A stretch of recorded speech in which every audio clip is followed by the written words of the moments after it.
63 জেলা boycott Bangladesh team boycott boycott. আরে ভাই তোমরা এগুলা কি করতেছো? তোমরা সবাই মিলে মাঠের মাঝখানে ঢুকতেছো কেন?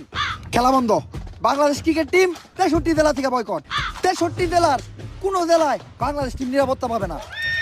কিন্তু বাংলাদেশ ক্রিকেট টিমের অপরাধটা কি? বাংলাদেশ টিমের ফ্যান ফলোয়ার আমার জাঙ্গিয়া চুরি করছে। কিন্তু ভাই আপনি তো কোনোদিন জাঙ্গা পড়তেনি না। আরে বেডা কিছু একটা কই এত দোষের তলে ফেলান লাগবো। আগামী 24 ঘন্টার ভিতর যদি বাংলাদেশ টিম আমার জাঙ্গিয়া খুঁজে বাই করে না দেয় তাহলে বাংলাদেশ টিম বয়কট। কারণ যেখানে সেখানে দেয়া বাংলাদেশ টিমের ফ্যান ফলোয়াররা জাঙ্গিয়া চুরি করে বেড়াইবো, এইটা ড্যান্ডি হেলালের ফ্যান ফলোয়াররা কখনোই মাইনা নিব না। কিন্তু ভাই সামান্য একটা জাঙ্গিয়াই তো, এটা নিয়ে এত কাহিনী করে কি আছে? কাহিনী করার কি আছে মানে? ডেন্ডি হেলালের জাঙ্গিয়া ওইটা মিনিমাম 50,000 টাকা বেচতে পারতাম। এই যে শার্টটা চাইলে 1 লাখ টাকা বেচতে পারবো। কোনো একদিন দেখবেন নিচের চুল একটা ধরে টান দিয়ে সিরা বেচলাম 5 লাখ টাকা, রেকর্ড করবো রেকর্ড। কিন্তু ভাই একটা জিনিস বুঝলাম না, আপনার এই মূল্যহীন জিনিসগুলো কিনে কোন ব্যাক কলেরা? এই যে আমার লোকে যে ব্যাক কলের আছে আরাই, এগুলার এক কথায় তুমি আমার সন্তানও বলতে পারো। কারণ এরা আমার কথায় উঠতে গেলে উঠে, বইতে গেলে বহে, চুষতে গেলে চুষে। চুষে মানে?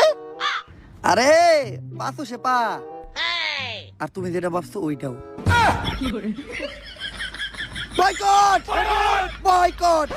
ওই এতদিন পরে পাইছি তোরে, তাড়াতাড়ি পাপ না হলো। আরে ডাক্তার সাহেব, আপনি হেলাল বাইরে কই নিয়ে যাইতেছেন? আরে ও তো মানসিক ভারসাম্যহীন পাগল, এতদিন পাবনা পাগলা করে দিয়েছিল, পলে আইছে, তাই আবার ওরে দইরা পাগলা করতে নিয়ে যাইতে আইছি। ওই ওরে পাগলা গারোতে পরে নিবি, আগে ওর আম গাছে তুইলা দে। ওর নামে ওয়ারেন্ট আছে, ওরে আমরা অ্যারেস্ট করব। কিন্তু স্যার হেলাল ভাইয়ের অপরাধটা কি?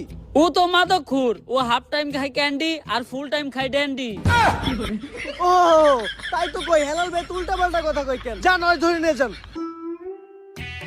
Boycott police boycott boycott. আর টস জেতার পর ব্যাটিং এর ডিসিশন নিয়েছে ইন্ডিয়ার পক্ষ থেকে ব্যাটিং করতে আসছে বিরাট কোহলি আর সুরেশ রায়না। তবে আনুষ্কা ভাবিকে কোথাও দেখতে পাচ্ছি না। আর এদিকে মাঠে ঢুকতেছে আমাদের মেন আম্পায়ার, যিনি সৎ নিষ্ঠাবান, কোনোদিন ঘুষ খায় নাই।